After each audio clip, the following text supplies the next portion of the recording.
The cold January wind swept through the streets of Los Angeles, as if trying to erase all traces of the holiday cheer that had recently filled the city. In the suburbs, where houses stood on small elevations, sheltered by old oak trees, the windows of one still glowed with a soft golden light. This was the home of Meg Collins, a cozy place where every detail, from the worn bookcases to the burning candles on the kitchen table, spoke of a home that was lived in but not cluttered. Meg stood by the window in her living room, watching as tiny raindrops scattered across the glass. Her hands, clutching a mug of hot tea, were pale and slightly tense. She had just finished another workday at the library, but a strange unease wouldn't leave her. It was something familiar yet foreign, as if beneath the surface of her usual routine, something more significant lurked. Her thoughts were interrupted by the sound of a car engine. Meg's heart skipped a beat and then raced as she heard the gravel crunch under the tires. The car stopped in front of her house. She knew who it was even before the headlights disappeared and the shadow of a tall man loomed at the door. Jason.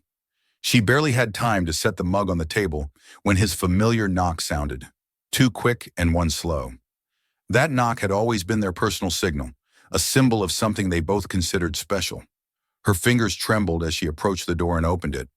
"Hi, Mom," he said with a slight smile, standing on the threshold. His voice was deep, warm, but there was a new undertone that she couldn't immediately identify. "Jason?" Her voice sounded higher than she expected. "You said you wouldn't be here until next week." "Changed my mind," he said simply, but his gaze was too attentive, lingering on her face too long. Jason looked different from how she remembered. His hair was a bit longer, light strands falling on his forehead. The stubble on his jaw made him look older, more mature. But his gaze was the same, the gaze of someone who saw more in her than she saw in herself. He stepped inside, shaking off the raindrops from his jacket. The room instantly filled with his presence, warmth and energy that were an integral part of his personality. Meg felt her tension ease slightly, but something new also appeared, something she couldn't name. "I brought pizza," he said, lifting the box as if it were a trophy. "I figured you, as always, hadn't eaten anything." Meg smiled, shaking her head, but took the box from his hands. His intuition always amazed her. "You're still trying to be my savior, huh?" she teased, heading to the kitchen. "Someone has to," he replied, following her. "And who better than me?" In the kitchen, they set up an impromptu dinner. Jason poured them each a glass of red wine, his movements confident, like those of the home's owner, not a guest. Their conversation was light, almost familiar. They laughed, reminiscing about old stories. But between their words, a strange, almost tangible silence crept in. When they finished eating, Meg offered to clear the table, but Jason stopped her, grabbing her wrist. "Sit," he said softly but insistently. "I'll do it." Her heart fluttered at his gesture. His hand, warm and strong, lingered on her skin longer than necessary. She wanted to say something light, playful, to ease the tension, but the words stuck in her throat. Meg sat back down at the table, watching as Jason cleaned up. His movements were quick, almost ritualistic, but his gaze occasionally lingered on her. He was thinking about something, she knew. "You've changed," he suddenly said, not turning to her. "What?" She was taken aback. "In what way?" "You've become different," he said, finally looking at her. His gaze was studying, almost penetrating. "More withdrawn. You rarely smile like you used to." Meg looked away. His words hit the mark. She felt this change but never thought he would notice. "It's just time passing, Jason," she tried to explain. "People change." "Not you." His voice was soft but resolute. "You were always bright, even when everything was against us." "What happened?" His question hung in the air. She didn't know how to answer it. Jason stepped closer, his figure now filling her entire field of vision. Her heart raced as he knelt before her, placing his hands on her knees. "Mom," his voice grew softer. "If something's wrong, you can tell me." Meg looked at him, her eyes meeting his. In that moment, something hung between them that needed no words. She was about to respond when Jason's phone suddenly rang. He cursed under his breath, stood up, and pulled it out of his pocket. "Sorry," he said, reading the message. "It's from the office." I need to reply. Meg nodded, watching as he left the room. She was left alone, feeling a strange mix of relief and disappointment. The room still buzzed with tension, but now it seemed even more palpable. When Jason returned, his face was neutral, but his eyes hid something. Are you okay? He asked, sitting back down at the table. Yes, she replied too quickly. Just tired. Maybe it's time to rest then? He suggested, standing up. I'll stay the night if you don't mind. She nodded, feeling her inner tension rise again. Jason approached her, leaned down, and gently touched her shoulder. You know I'm always here, right? His voice was almost a whisper. Meg looked up, meeting his gaze. For a moment, she thought she saw something in his eyes that she was afraid to think about. When he went upstairs, leaving her alone, she felt her heart beating faster than it should. The intrigue that had begun that evening started to grow in her mind, giving her no peace. She looked at the glowing city lights outside the window, and for the first time in a long while, felt that her past and future were beginning to intersect. Fog blanketed the streets, mixing with the cold air of a winter morning. The sun hadn't risen yet, and Meg's house remained a warm refuge amidst the grayness. She woke up earlier than usual, feeling a strange anxiety that wouldn't let her rest. Getting out of bed, Meg wrapped herself in a soft cardigan and slowly made her way downstairs. In the living room, amidst the flickering shadows of streetlights, stood Jason. He was motionless, standing by the window. In his hand, he held a cup of coffee, his shoulders slightly slumped, as if deep in thought. Meg froze, her gaze lingering on his silhouette. At that moment, he reminded her of the boy she had met many years ago, vulnerable yet strong, holding back his emotions as if the world could hurt him if he opened up. Do you always wake up this early? Meg broke the silence, stepping into the room. Jason turned, his face lighting up with a slight smile, but something in his eyes said he hadn't slept all night. Couldn't sleep, he admitted, setting the cup on the windowsill. It's quieter here than I'm used to. The city always makes noise, even at night. Meg nodded, walking to the kitchen. She knew it wasn't just the city noise keeping him awake. There was more behind his words. Want more coffee? She asked, turning on the coffee maker. I won't refuse, he replied, coming closer. His steps were silent, like a predator's. Meg placed the cups on the table and looked at him. His face was tired but attentive. She knew he hadn't returned just for the sake of it. The look he gave her the night before reminded her of something inexpressible, deep, something she had been trying not to notice. You didn't come back earlier just for the sake of it, did you? Her voice was soft but insistent. Jason looked away, his fingers nervously tapping the edge of the table. Then he sighed and finally looked at her. No, he said. I needed to talk to you. His words hung in the air. Meg felt her heart skip a beat. This wasn't an ordinary conversation between a mother and son. She felt he was about to say something that would change everything. Jason, you can talk to me about anything, she said, trying to hide her own tension. It's not that simple. He fell silent, as if gathering his courage. Mom, have you ever wondered why we are the way we are? Why we're so close? His question caught her off guard. She looked at him, trying to understand what he meant. We're family, Jason, she replied cautiously. We've been through a lot together. It's normal that we're close. Yes, he nodded, but his gaze became more insistent. But don't you notice that we are different? That our bond is unusual? Meg felt her breath quicken. This conversation wasn't accidental, and he had clearly rehearsed it in his mind. She reached for her cup, hoping a sip of coffee would calm her trembling.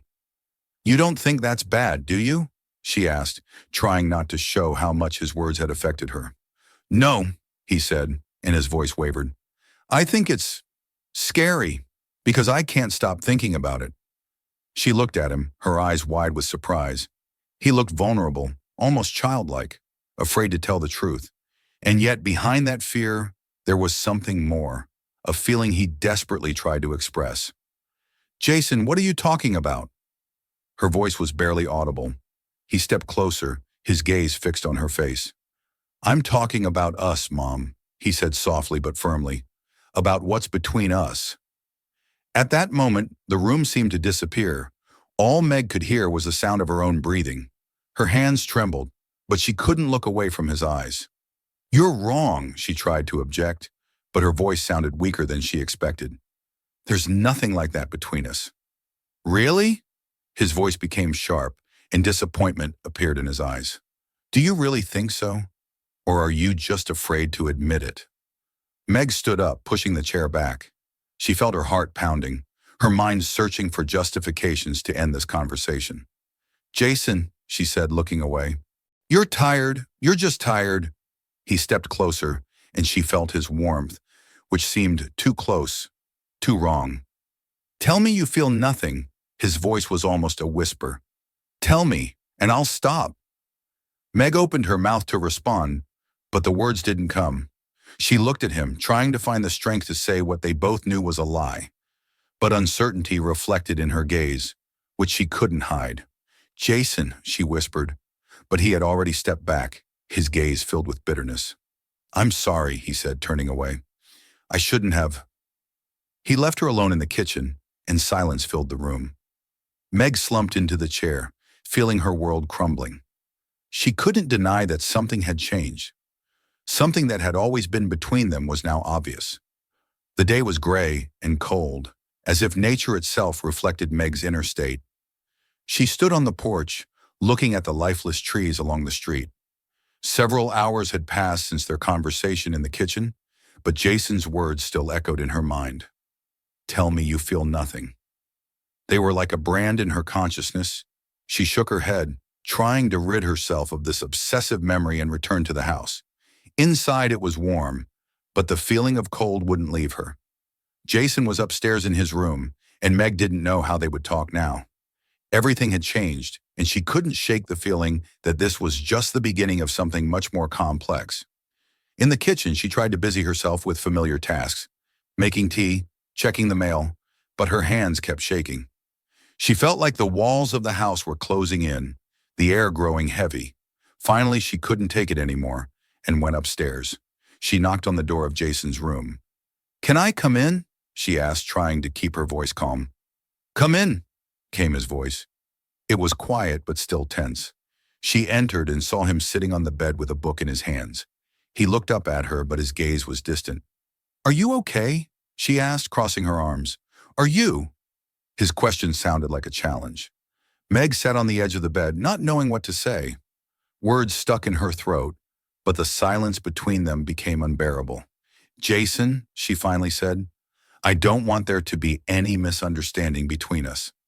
"There is no misunderstanding," he calmly replied. "Everything is clear."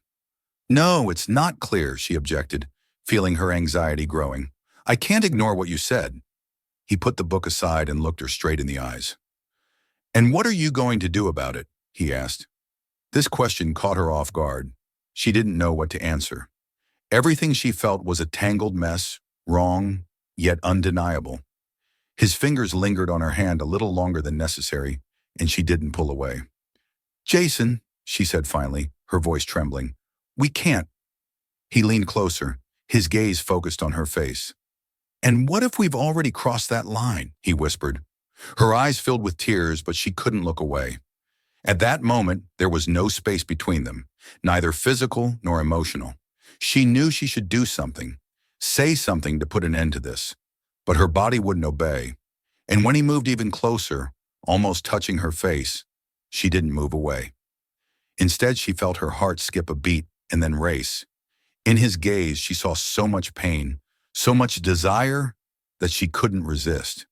She closed her eyes, waiting for what was about to happen. But Jason stopped. His breathing was heavy, but he took a step back. "I'm sorry," he said hoarsely before leaving the room. Meg was left alone, her heart pounding, her thoughts racing like the wind outside. She felt that their relationship had changed forever. And now in this deafening silence, she realized that the past could no longer be their refuge. The house was enveloped in silence. The rain that had fallen all day finally stopped, leaving only the faint echo of drops trickling down the windowsills. The room was filled with the soft golden light of the fireplace. It was a cozy refuge, but for Meg it felt almost suffocating. The tension that had been building over the past few days had reached its peak. Jason sat in the armchair across from her. He was lost in his thoughts, but his gaze kept returning to her. Between them lay too much unspoken, too much subtext in every word and gesture. Meg felt her heart beating faster, her inner voice urging her to leave, to break this tension. But she couldn't. "Mom?" Jason finally broke the silence, his voice soft but with a hidden depth. "You're so quiet. Say something." She looked away, gripping the armrest of the sofa. Everything she wanted to say seemed wrong. "I don't know what to say," she honestly replied, her voice trembling. He stood up and came closer, his steps slow, almost cautious. When he stopped in front of her, Meg felt her breath become uneven. His presence was almost tangible, as if he filled all the space around her. "Then just listen," he said, his voice growing softer. He knelt before her, his eyes meeting hers. "I'm tired of hiding from what I feel. I'm tired of pretending it's not true." "Jason," she began, but he shook his head, stopping her. "You feel it too," he said with certainty. "I know. I see it in you." His words were like a key unlocking the door to her own thoughts, which she had tried so hard to keep locked away. She felt her resistance melting, leaving only a hollow feeling of inevitability. When he gently took her hand in his, she didn't pull away. "This is wrong," she whispered, her voice barely audible. "Maybe," he replied, his fingers sliding over her palm, leaving a trail of warmth. "But does that change anything?" He slowly leaned closer, his face inches from hers. Meg could feel his breath, hear the rhythm of her own heart, which felt like it would burst from her chest. She knew she should stop this, say no, but her body betrayed her, leaving her in a state where words no longer mattered. When his lips gently touched hers, it was like a spark in the darkness. Meg froze, feeling her inner world shattering. This touch was both soft and insistent, exploring and cautious. She knew this moment would change everything, but she couldn't make herself step back. His hands gently slid to her shoulders, his touch warm but determined. He seemed to be waiting for her permission, her response. And when she allowed herself to respond, her lips softly answered his gesture. Everything they had been holding back burst forth. The fire in the fireplace flickered, casting a play of light and shadow on their faces. The room seemed to disappear, leaving only the two of them, immersed in this moment. The weight of their feelings, fear, guilt, and desire merged in this silent confession. Every gesture, every touch spoke more than words they could never find. When they pulled away, her gaze met his. In his eyes, she saw not just desire, but something much deeper, a devotion she feared but couldn't help trusting. "We can't ignore this," he said softly. "We've already gone too far." Meg closed her eyes, feeling her heart constrict. She knew he was right. She knew this was a moment after which everything would change. But she also knew this was a moment they had both been waiting for. That evening became a turning point for them. What happened between them left an imprint they could no longer erase. But it wasn't just a moment of passion.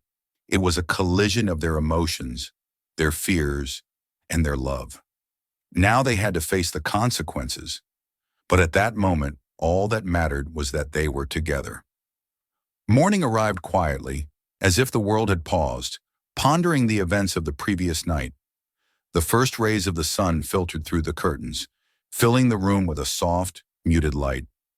Meg woke up earlier than usual. Her head was heavy, her thoughts jumbled, and her heart beat slowly, as if under the weight of what she now had to acknowledge. She turned her head and saw Jason sitting by the window. His gaze was fixed outside, but he clearly wasn't noticing anything around him. His shoulders were tense, his hands resting on the armrests of the chair. He seemed deeply lost in his thoughts. She wanted to say something, but she couldn't find the right words. "Do you regret it?" he finally asked, not turning to her. His voice was soft, but it carried a deep inner struggle. This was a question she had been asking herself from the moment she opened her eyes. She sat up on the bed, crossing her arms on her knees. "I don't know," she honestly replied. "It's all too confusing." Jason turned to her. His gaze was soft but tense. He was searching for answers in her eyes, but she herself didn't yet know what she felt. "Last night changed us," he said. "You understand that, right?" She nodded. There was no doubt about that. What had happened couldn't be ignored. It had become a line dividing their life into before and after. But what now? Her voice trembled. How do we live with this? Jason sat closer to her. His hands gently touched her shoulders, but this touch was no longer as simple as before. We don't have to answer all the questions right now, he said. We only need to decide one thing: what this means for us. Meg felt two opposing forces battling within her. One part of her wanted to return to normal life, hide this behind a wall of silence, and forget. The other part knew this was impossible. That moment, their connection, those feelings, it was all too real to just disappear. People won't understand, she whispered. They'll judge us. People never understand what they can't explain, he replied, but their opinion means nothing if you know what you want. His words sounded confident, but she saw fear in his eyes. They both knew society wouldn't accept their choice. This would be a secret they would have to keep, a burden they would carry together. But were they ready for this? She closed her eyes, allowing her thoughts to take her back to moments when their life was simpler. But the more she tried to find answers in the past, the clearer it became that there was no going back. I'm afraid, Jason, she finally said, her voice almost a whisper. Afraid we'll destroy each other. He placed his hand on her cheek, his gaze full of tenderness. We've always been stronger than we thought, he said, and I only want you to be happy. Those words touched her deeper than she could have imagined. Tears welled up in her eyes, but she didn't let them fall. Instead, she placed her hand over his and looked into his eyes. If we do this, she said softly, we have to be careful. This stays only between us. No mistakes, no accidental glances. We can't let the world destroy us. Jason nodded, and she saw agreement in his eyes. He understood how complex their path would be, but he was ready to take it. His resolve gave her strength. Days turned into weeks, and they began to learn to live with this new secret. Their public life remained unchanged. They played their roles, mother and son, always close but nothing more. But behind closed doors, their world was different. Every moment spent together was filled with a depth they hadn't noticed before. However, the secret was a heavy burden. Sometimes Meg wondered if they had made the right choice. Her fears intensified when she saw Jason hiding his true feelings behind his usual smile, trying to be normal when it was far from the truth. One evening, as they sat on the terrace enjoying the quiet California sunset, he spoke. Do you think we can live like this forever? He asked. She looked at him, holding her breath.